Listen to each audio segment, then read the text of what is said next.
All right, I want to thank you. We're now back at WTMI. Douglas, as always, a pleasure having you, disc jockey or disc phony or whatever it is. I do believe I now get to release the floor back over to our program quality director, Donna Rice. Thank you, Mr. District Director. Gotta love it. Ladies and gentlemen, please welcome Session 5 Facilitator, Competent Communicator, Advanced Leader Bronze, Alan Mitchell. Thank you, Donna. Thank you, thank you, thank you. Actually, I have been waiting for this session all day long. When I heard Sharon Hill was going to be making a presentation, I jumped on it. Said, ooh, I want to introduce. Totlin said, come on down. So here I am. So Sharon A. Hill, author, speaker, and MBA, spent more than 20 years as a development and marketing manager at Fortune 500 giant IBM. She is president of Sharon Hill International, her etiquette and motivational speaking company. She speaks at universities and corporations across America. Sharon served as 2010-2011 District 37 Governor, 2012-13 Region 7 Advisor, and 2013 to 2015 Toastmasters International Director, and is currently a Region 7 Advisor in the North Country.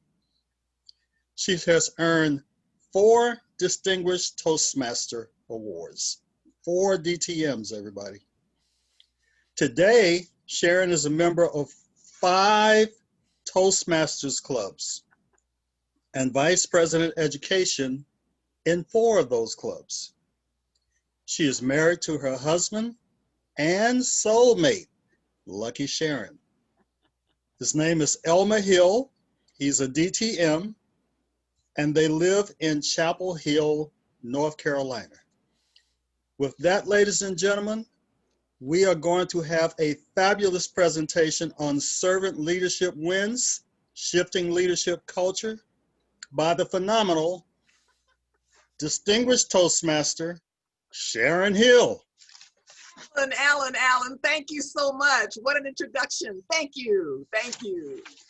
My friends, there's old school leadership and new school leadership. The new skill leadership is called servant leadership, which I'm sure all of you have probably heard of. You may be thinking, here we go again, servant leadership. But this is a major shift in leadership. That's what we're going to talk about today, servant leadership, with the objective of having you be able to have hints and tips when I'm through with this presentation to help you grow as a servant leader. I'm assuming all of you have leadership skills. Let's really make sure you're focusing on your servant leadership skills. Here's what we're going to talk about. Very quickly, the definition. I'm going to show you some really awful leaders as an example. Then I'm going to give you some examples of some positive, some servant leaders. Then I'm going to share my story. You heard Alan read my introduction. There's a lot behind that I'll be going into with you. And then we have my servant side and then my leadership side. And in conclusion, now friends, I did leave time at the end for questions, but it would mean the world to me if while I'm talking, if you have a question, if you have a comment, if you have a debate point, would you put it into chat? And then Donna, I'd ask you to interrupt me. I love to be interrupted, and just let me know what that comment is, and I will address it right then. So friends, you don't have to wait until the very end, although we will still hopefully have time at the end for you to give me any comments back. So first of all, quite simply, what is servant leadership? It's putting the needs of other people ahead of your own. Old style leadership, forget about it. It was what they wanted, their way or the highway. That is the flip-flop. That's the shift that we're talking about. And some of you may find that rather hard to do based on the personalities of your team. So let's go to some really awful leaders. I don't know if any of you are history majors, but there was a cruel Roman emperor named Caligula. A true example of a really awful leader. He probably was insane, but nonetheless, because he was the emperor, everybody had to do and say what he commanded. He would kill people or have people killed at the drop of a hat. I'm leaving out some of the awful sexual things he did, but I will tell you that when his pregnant wife complained because he came home late, he kicked her to death. This man was horrible, but he was a leader, and everybody had to do what he said because he was the leader. I would hope all of you know who this horrible leader is, Adolf Hitler. I'm hearing today in schools, some of the new millennials don't know who Adolf Hitler is. Sad, because you should always remember what an awful leader is, so you could never repeat these kinds of actions.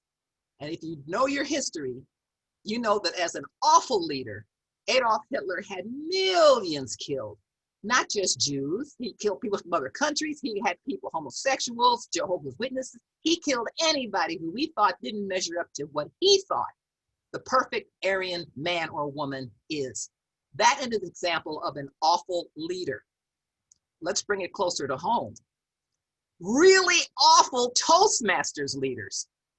I don't know if any of you have had experience with really awful Toastmasters leaders, but I will tell you, as I had my rise in Toastmasters, I've seen my share. I don't know if it's a personality trait. I don't know if they're insecure. I don't know what drives a person to be a really awful Toastmasters leader. My way or the highway. And what happens? People leave those clubs like rats on a sinking ship. We want to make sure that within your District 58, you don't have any really awful Toastmasters leaders. You know what to look for. They don't want to hear anything. They won't take any advice. They resent advice. That is the antithesis of a servant leader. That's the old school leadership. And yes, we have them in Toastmasters, but we're going to try to see if we can weed them out. Let's flip it now and look at the other side. Let's look at some positive servant leaders.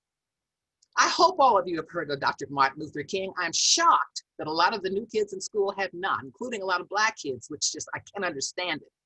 But the reason I'm shocked is because I want everybody to know what a true servant leader is. Dr. Martin Luther King, for all of us who know who he was, had only one request, and that is that everybody pull together to serve, to serve. He changed civil rights in this country, not by bullying, not by standing up and yelling and screaming, do what I say. He pulled people together of all races to work with him. He listened to them, and he changed America. He got a Nobel Peace Prize. He didn't ask for it, but he got it. That's a true servant leader. I would hope most of you have heard of Mother Teresa. Mother Teresa devoted her whole life living in the slums, the most squalid, awful places in India, Calcutta, India, the worst of the worst, the poorest of the poor, children with no parents. She made sure that everyone had an opportunity. She fed the poor. She had hospitals built for poor. She had children taken care of. She sacrificed everything. And she didn't do it by blustering and bullying. Once again, she worked with other world leaders. She worked with people to bring everyone together for a cause. She was a true servant leader. She also got a Nobel Prize. But let's look at my third servant leader. Oh, it's Sharon Anita Hill. That's me. I'm going to use myself as the example so that you can pick and choose what you think I am going to tell you and how it relates to you. Take what you think works for you, discard what doesn't. But I figure my story is the best way to bring home this point of servant leadership. I was born on the south side of Chicago. Hey, south side of Chicago. Very humble beginnings. My father had quit high school. He was a laborer. He was the first fired, last hired for all the jobs that he had. My mother had an office job. When you're a child, you don't know what the term paycheck to paycheck means. But as I grew older, I realized not that they were struggling, but it was very humbling. It was humbling when I saw that kids had prettier clothes than I had. It was humbling when I saw some people's homes were prettier than ours. It was humbling when some people would have money in their pockets, which I never had. Very humble beginnings. And of course, I grew up in the church, Self comes last. So being humble was part of my upbringing, which I am grateful for, which I keep today. As I started the workload after college, even during college and after college, I was very intimidated by those old school leaders I was telling you about. The my way or the highway. Could care less what any of us on the team felt we needed or wanted. Could care less because they were old school. That taught me to say to myself that if I ever become a leader, I want to treat people the way I wanted to be treated. Not knowing there was a term later on called servant leadership, but that's the key. That's what got me started. When I first started in corporate America, I had to learn that servant leaders need to listen to what people need, what they want. Before I got into leadership in corporate America, I rose to be a junior executive.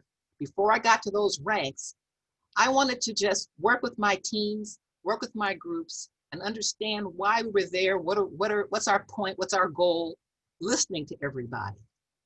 Then when I became a manager at IBM, I had no clue. My manager believed in me. He said, Sharon, I want you to move into leadership. But what? I don't want to be a manager. Too many dull meetings. I fall asleep in meetings. I can't stand useless meetings. He said, no, I want you to be a leader. Some of you may remember a speaker for the World Championship of World Championship of Speaking years ago who said, I see something in you, but I don't know what it is. If someone tells you they see something in you, please don't shy away, jump on it. That's what happened to me. I joined the management team. Not knowing anything about what this team produced, here's how I succeeded. And every job I had after that, this is my process. Take this and use it when you become a leader. I took each of my 25 staff members on my team, one by one. We either had lunch, we sat in my office, just for me to listen to the questions of, what is your job? I had no clue. People just said, manage this team at IBM. Okay, what is your job? And each one would tell me their job. What are they responsible for? What's their deliverable? What do you like and don't like about your job? I said, be open with me. I need to understand it. I think they appreciated the fact that they had a manager who was listening. I took notes on all 25, 30 of them to get everybody's likes and dislikes about their job. And this was the critical question. What do you expect from me? I was replacing another manager who had moved on. There'd been many managers in some of these positions, but what are you expecting from me? And I took all that down. Really listened. I would say I talked 20% of the time and let them talk 80% of the time. That's what listening is all about, to hear what they had on their minds. After I finished with the last one, all within 1 month, I called everybody together for a group meeting and fed back what I heard.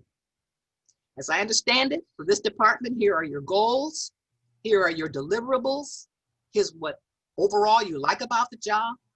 And here's what you don't like about the job. For example, too many meetings. I said, I'm listening. We would not have meetings that were meaningless. And then with that, they all knew this is how we go forward. This is how this team is going to operate. They knew that I listened. I was their servant leader. That was in corporate America. Now in Toastmasters, as I rose in the ranks of Toastmasters, once again, be aware of what the team is there for. I loved Alicia's pitch before me as to just really, when you bring people in, what are they there for? Listen to understand. Bring them in all the way up, from the club all the way up. Listen, listen, listen. And when I was district governor, was the term at the time, we finished distinguished, of course, but we had so much fun. People like to have fun. They're learning as they are having fun. And we had such a party when I was the Toastmaster district director. That's what you want to have also, fun, if your personality allows for it. If you're solid, if you're quiet, if you're a severe introvert, don't not be yourself. Always be yourself. Hot tip, I'm an extrovert. Yes, that made it easier for me. Now, as far as my leadership overall and what your leadership should be, stay focused on the goals.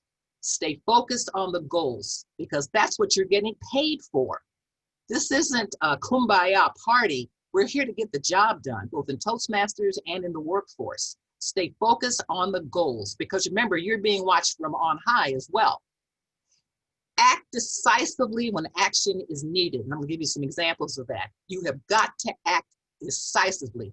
One of the worst things a leader can do is to have a problem and then put their head in the sand, hoping it will go away. It will not. You've got to address it. There are tactics for addressing it, but you've got to address it immediately. If you need help in getting to the end, understand, talk to people, but act on it. And also, even though I'm the manager and I'm a servant leader, you will respect me. Remember, managers, leaders, when you do it right, you earn respect. You can't demand respect, but I did demand it and I earned it because it means a lot. I'll give you some examples. Anybody know who this is? I hope you know it's Elvis Presley. The reason I have That's Elvis, Obama. my Lord, he's changed his hair. Don't worry, it's so crazy, Trent. This is one example that I have of a hard decision I had to make. No, it wasn't the real Elvis Presley. It was one of the members of my team who he was a fella who for some reason was obsessed with Elvis Presley. Now, I already had the leadership discussion with him as far as what's your job, what do you expect from me, all that I just told you about. But for some reason, even though he had deliverables, even though he understood what his job was, he would disappear sometimes. He wouldn't be at his desk. We had offices then, we weren't open like now, but he would just disappear. He had deliverables that were due and he would miss his dates. I got this from both my team leaders and I noticed myself. This is another thing when you're in leadership. When you're going to correct somebody, actually observe it yourself. Don't say, I heard, or they say. Observe it yourself so that when you talk to him using your I statements, you know that he knows what I was talking about. So I had to call him in. I'll call him for the sake of this discussion, Elvis. That was not his name. Brought him in. Now keep in mind, I talked to him earlier about what happened that you missed the date. Oh, my dog got sick. Oh, I was in the library, just excuses. Well, finally it got to the point, I didn't wait too long till I realized it's time to have our discussion. I called him into my office, closed the door, and said, what's going on? And he gave me some excuses. I said, here's what's going to happen. Keep the eye contact going. Here's what's going to happen. I'm giving you 30 days to clean this up. I'm giving you 30 days to make your deliverables. I'm giving you 30 days to not disappear from your job. We don't know where you are. If you violate any of those rules that we've just discussed, you're going to be terminated. Do I make myself clear? You've got to be firm. Yes, I'm a servant leader, but remember, I have to focus on the goals and the rest of the team. Have you heard the saying, the needs of the many outweigh the needs of the few? So even though I'm a servant leader, now I'm serving the rest of my team because they were complaining. They had to pick up his work. They had to cover for him. That's not fair to them. Plus he's getting paid. So that's when it's time to be firm. Well, wouldn't you know, Elvis broke one of the rules before the 30 days was up. Call him into the office. By the way, I wrote it all down and covered it with employee relations. So if there's a lawsuit, I've got myself covered, right? He came back in, sit down, close the door. Remember how we said, showed him what he agreed to. You've just missed another date. You know what this means. You have brought this on yourself, haven't you? And he humbled, eyes down, yes, I did. Here's the main point I want to make to you, friends. As I walked into his car, I'm carrying his plants, he's carrying his boxes out of his office. After he put everything into his car, he gave me a hug. He gave me a hug and apologized. He said, I know I brought this on myself, and Sharon, I'm sorry I disappointed you and the team. That warmed my heart because that meant that my servant leadership skills were at their best. He didn't key my car. He didn't flatten my tires. He didn't put sugar in my gas tank. He realized he had screwed up. So Many leaders find that a hard thing to do, to tell someone, you're out of here. And yet you have to do what has to be done. You're still a servant leader, but you are a leader and you're making the hard decisions. As I'm talking, if any of you have a similar story, please feel free to put it in the chat and I'll ask Donna to read it to me. Where you had to make a hard decision. And by the way, it doesn't come easily. There's no joy in this, but you have to do what has to be done.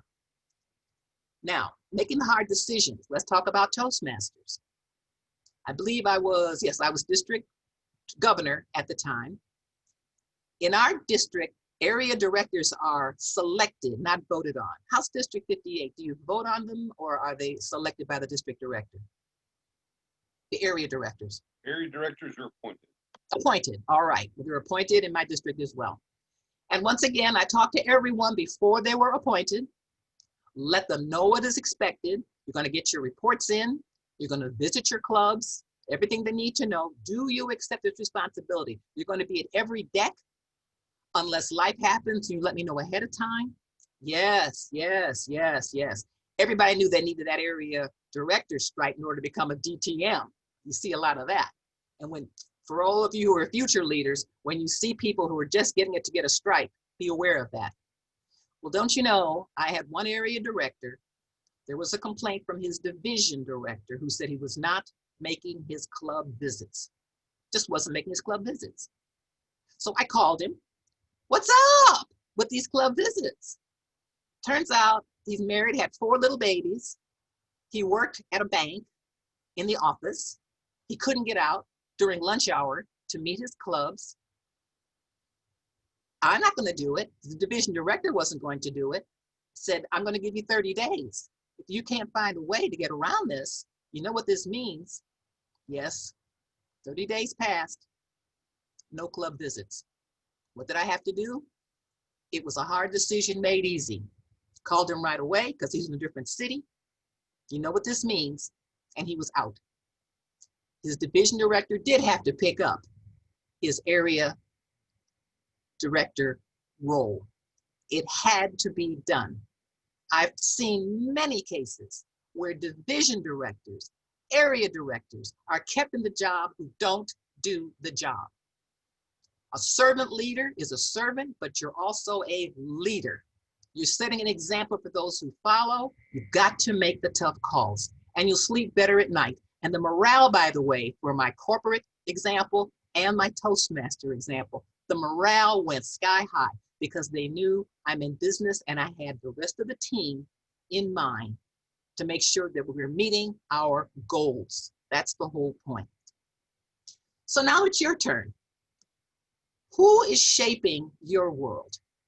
Who are you looking to give you direction, to help you make the tough decisions? Who can you bounce your ideas off of? Who can you bounce your worries off of? Is it a mentor? Is it a friend? Is it a relative? You're not out there by yourself. I looked at my humble beginnings as my guideline for how I'm going to act. I first want to tell you, I didn't know everything at all. I'm the first one to tell you that. But I learned by listening. I learned by asking questions and listening to the answers. That's who shaped my world.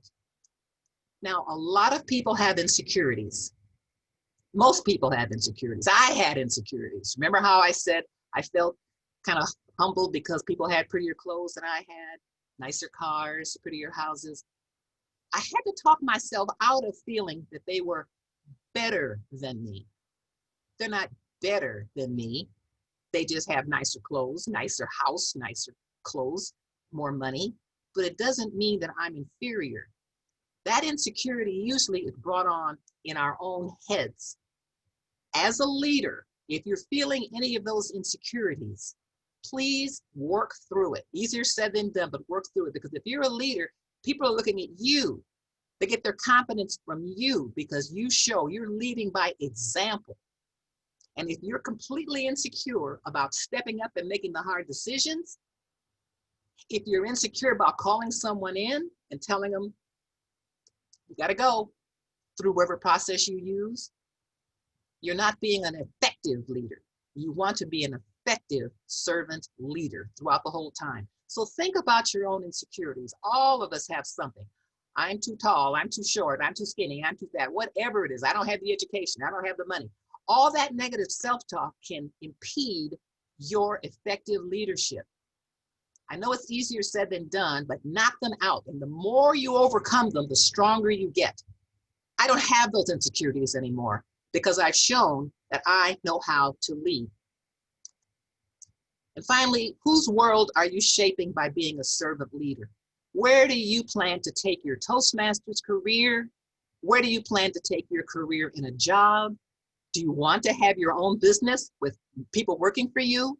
Or do you want to be a solopreneur? You don't want to, you'd rather be working by yourself. There's no wrong answers there. But the point of this discussion is if you're going to be a servant leader, please keep these facts in mind. Be sure to listen, follow through, be strong, and be respected. Now I'm going to stop at this point and open it up for any questions, any comments that you may have for me. Donna, did anybody put anything in the chat box? Actually, I already have something in the chat box for you. Okay. And this one's from Audrey. And she states, do you suggest teaching parliamentary procedures in meetings? Teaching or using parliamentary procedures? Well, that's and it depends because parliamentary procedure is very dry. Some people absolutely love it. Absolutely love it. God bless them who love it because you need that. But let me take two parts to that. Toastmasters etiquette is one place where I call parliamentary procedures within a club. For example, the way you address the person who's replacing you. Thank you, Mr. Toastmaster. Thank you, Madam Table Topics Master. That etiquette to me is sort of like parliamentarian, even though it's not really. I'm finding now that clubs that have mostly millennials don't like it. I had two examples. Last year when I was helping out my district as the extension chair, the club extension chair, we chartered two clubs that were 100% millennials, 100%. Both clubs folded within a year. The first one closed in 3 months. Why? Because they said we were a cult. What's this Madam Toastmaster, Mr. Toastmaster, Mr. Table Topics Master? They didn't like it. They didn't like a lot of the things which might have fallen into the category of parliamentary procedure. Now we know parliamentary procedure is making a motion, et cetera, et cetera. The only thing we use the parliamentary procedure is who would like to move that the meeting be adjourned? So moved. That's about all we do for parliamentary procedure. But if when it turns to actually following the etiquette of a Toastmasters meeting, we have to be very, very careful based on the generations of that club and how much the club wants the parliamentary. I would ask the question to listen to see, do they want it? Because if they vote no, we'd rather do X than Y. Listen to see what makes sense. Still following the Toastmasters rules. They can't just do non-manual or non-pathway speeches. Does that answer the question? You want to dig into it more? Thank you, Audrey. Thank you. Another question, Trent? Oh, Trent, you're on mute. Alan, did you have a question? And you're on mute too. We're all muted. It's muted. Okay, I don't have any questions in my chat yet. I do. I'm still waiting. Okay, thank So, you. Trent? Sharon, this is kind of a hypothetical. Okay. We say that Toastmasters is a voluntary organization, and it is. Yes.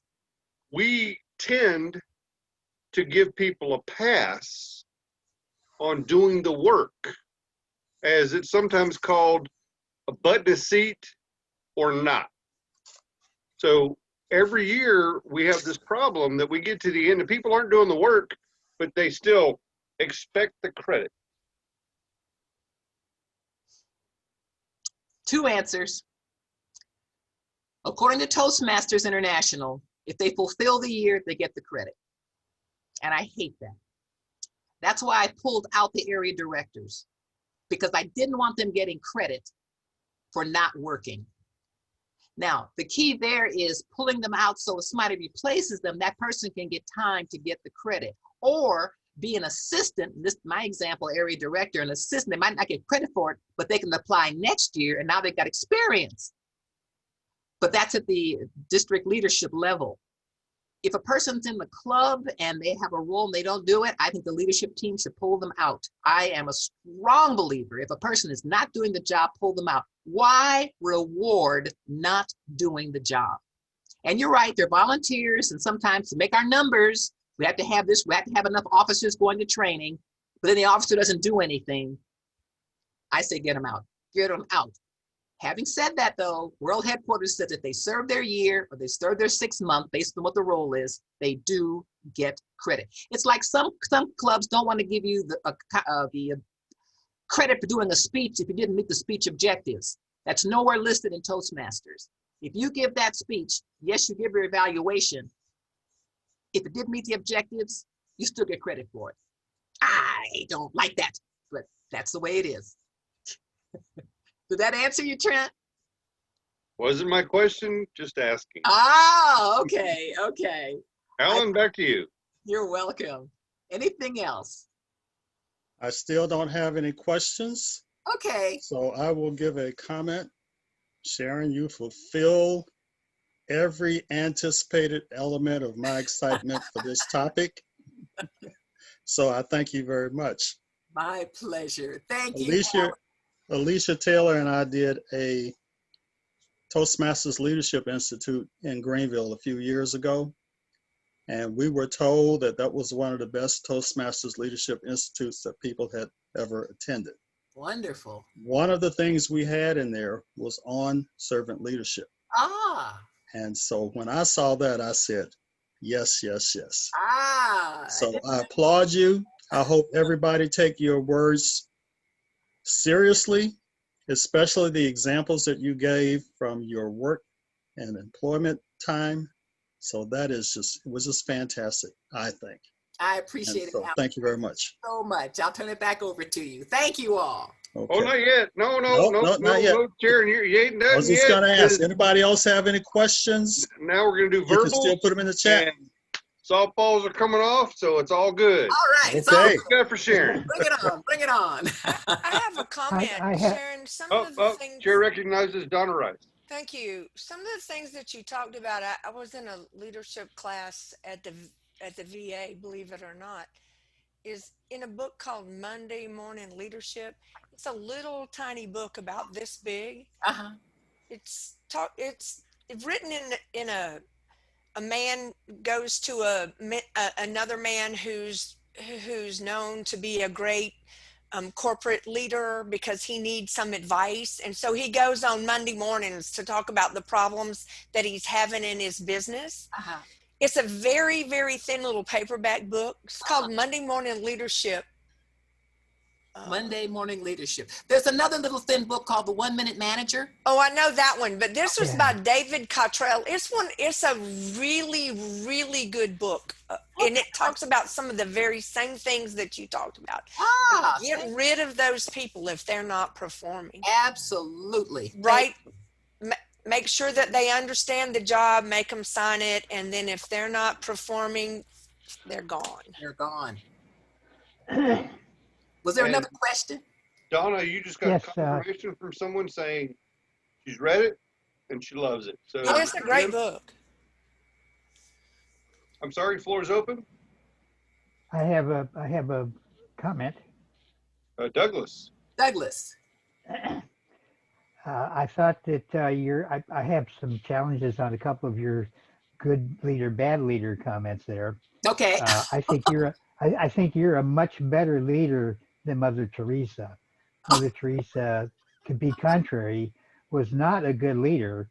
She raised a lot of money supposedly to support her health care, and those hospitals were deplorable places for people to die. What she spent her money on was building the training programs for her nuns, and she was a brutal dictator to those that worked for her. So you're a much better leader than Mother Teresa is. Thank you. I'll pull her out of my presentation. Go research Mother Teresa, and I don't think you're going to be using her as a good source as a good leader. As of today, she's out. Thank you, Douglas. Wow. She's out. I get people out. Okay. Who else? Do we have any others? I'll give you another hint, friends. If you find you're losing sleep over something, that's the time to make a decision. Yeah. Believe me, that's the first sign when you're losing sleep. If there's no other questions, I'll turn it back over to Alan, to turn it back over to Trent or Donna or Valerie. Hi, I have a question. My name is Katanra Brisbane. I'm IDND 5683. Okay. Right. I heard what the name of the book, Donna, that you suggested was 1 Minute Manager.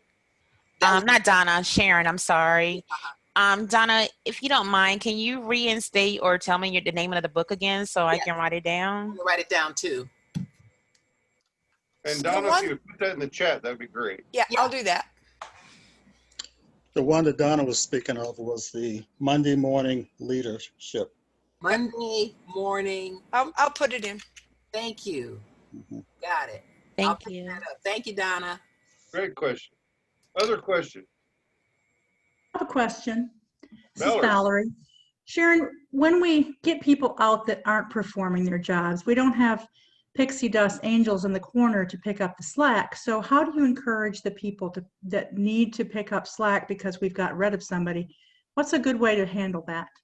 Well, one way to handle it, Valerie, thank you for the question, is to talk. Now, this depends on how confidential you have to be, because sometimes you cannot announce and let somebody go. But what in my hierarchy, I had team leaders working between me and the non-leaders. I would call in the team leaders and say, this is about to happen, or what would happen if this person were gone? How would the work be covered? In my case, Valerie, they were so excited to see him gone, they said, we'll pick up the slack. We will pick up the slack. Now, true, it may have meant sleepless nights, it may have meant some sacrifices, but the work got done and everybody came out on top. They had to sacrifice. I asked them, were they willing to sacrifice? Keeping in mind that even if they weren't willing to sacrifice, I still had to think of how can I get this done without that person?